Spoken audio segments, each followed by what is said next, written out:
దీపావళి పండగకు ఆర్ఎస్ఆర్లో ఏర్పాటు చేసిన దీపావళి టపాసుల అంగళ్ళ పరిస్థితి ఇలా ఉంది.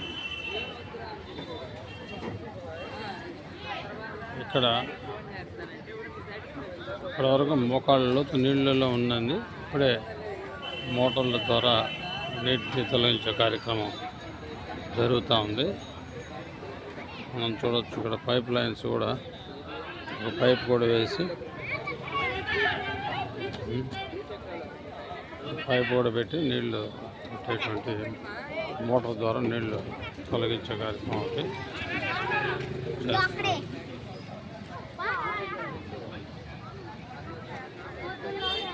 వర్షం కారణంగా అమ్మకాలు కూడా ఈరోజు అంతంత మొత్తంగా సాగుతున్నాయి.